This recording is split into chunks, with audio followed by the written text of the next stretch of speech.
usapan ko. Sana naman, I think parang may nagawa akong pagkakamali.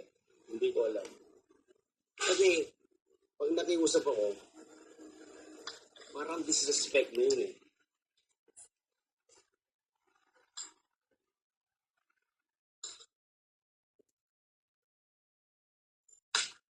Hello, John.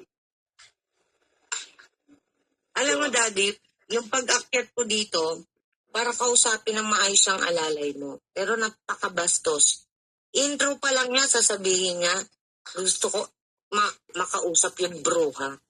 Tama ba yon? Mali. O, di ba?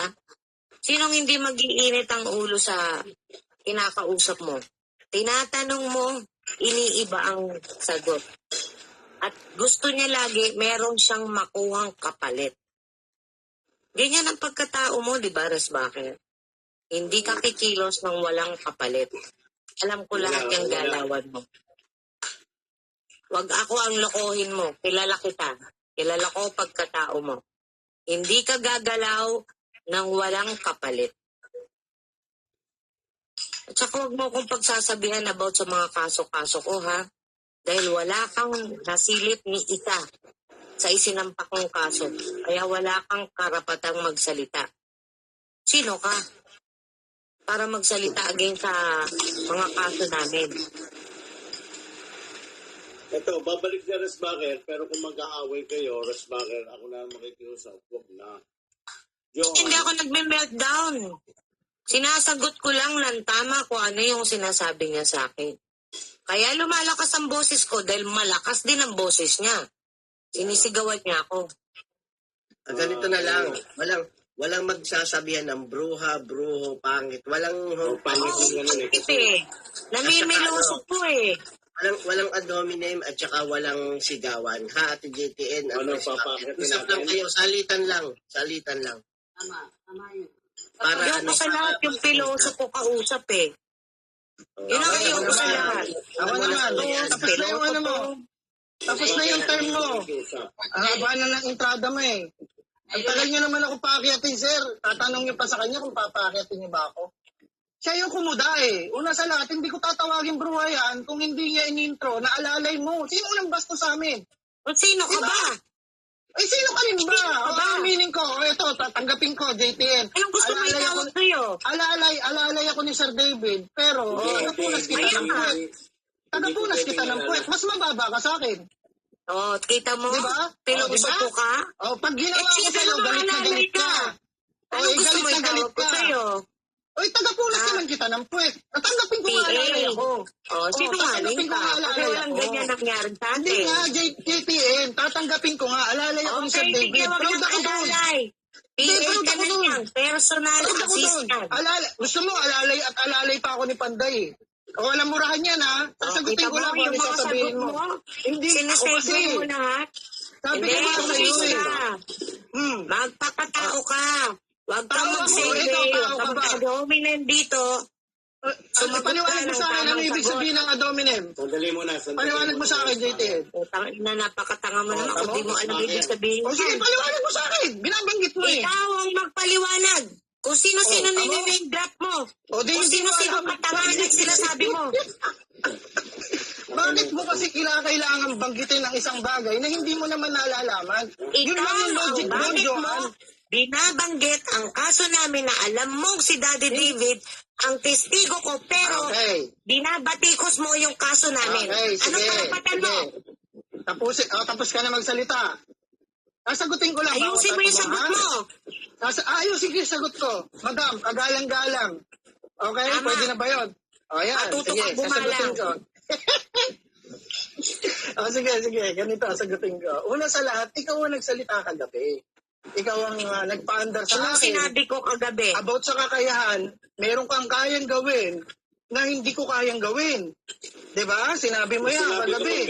Huwag mo ibahin Ano siya yung usapan. Naku. Iniiba mo na naman eh. Naku, kaya ako nagsalita, JTN. Ano ka ba naman? Kung sa babae ang pinag-uusapan natin, hindi kaso. Hindi yun. Yung sa'yo lang yung sinagot ko. Kaya ako nagsasalita. Sinagot lang Tungkol kita. sa babae. Sabi ko, magbigay ka ng respeto sa babae. Walang kaso. Wala akong in-involved na kaso. Huwag mong ibahin yung usapan. Ganito yun. Binastos mo si Chick Chick sa channel namin. Minura mo ng minura. Ganito nga yun. Paliwanag mo. Pagsalitain mo ako, sige, pagsalitain mo ako. Una sa lahat, hindi ko siya ginagalang bilang isang babae. Kasi ako nga, hindi niya nga ako ginalang eh. Bilang dating karelasyon eh. Di ba? Ako binastos niya, inilirakan niya sa harap niya eh. Kagaguhan naman yun. Si X. Tapos babanggitin niya yung present niya ngayon. Di ba? Ganito, nung umakyat ako, di inamin niya, di ako rin yun. Ako na nga yung pinatutumbukan mo eh. Sa akin mo sabihin. Bakit kailangan mo pang, kung gusto mo pala ng exposure dito sa Sokmed, di sa harap-harapan para makasagot ako sa'yo. Yun lang yun. Una niya akong binastos eh. Alam mo ba yun? Una niya na, hindi niya lang ako nirespeto eh. Dahil lang doon sa salitang si X, Marami nagtimpi na kami sa kanya, even before. Sa mga panaginip. Pero labas na, ulitin ko. Umakyat eh. Ganito yun. Kaya, ba't niyo ako pinakyat? Tanungin ko sa'yo, ba't niyo ako pinakyat? Ba't di ka makasagot? Sanay ka naman na umakyat sa channel namin eh. Okay, ngayon umakyat ako. Ngayon. Sa channel namin. Okay, ngayon sinagot mo. Welcome pala ako. Di welcome din ako sabihin yung karapatan ko. Masama ba yun? Hindi sa pambabastos. Hindi nga eh. Sinasabi ko nga sa'yo. Ngayon, kung magalang ka nagsasalita sa akin. Okay, kung magalang ka nagsasalita sa akin, magalang din ako sa'yo. Sinasabi ko naman eh. Kung maayos ka nakikipag-usap sa akin, maayos din ako sa'yo. Hindi ka naman binastos ni Chick Chick eh. Ay, naku po. Reviewin mo. Ikaw ang mura eh. Reviewin mo kung ano yung mga pinagsasabi. Ikaw mag-review. Replay mo kung gaano pa kasi reviewin mo. Ganito lang yun. Ito pa isa, tatanungin kita, JTN. Alam mo ba yung dahilan? Ito kung may isip ka o wala hindi naman kita inaano. Alam mo ba yung dahilan? Na may isip. Ito nga dahil lahat ng tao may isip. Ayusin mo yung salita mo.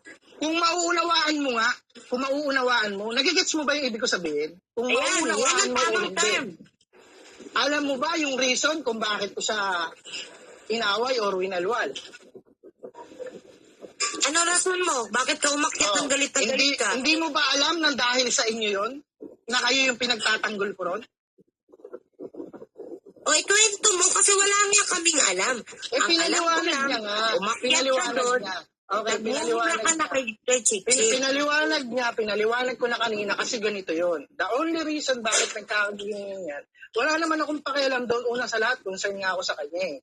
Kasi, naaawa ako kasi nagmumukha siyang tanga o napapahiya siya. Kumbaga, nilalaro na siya ng tao, madodoble pa. And then, kayo rin yung mapapahamak. Yun yung point ko doon.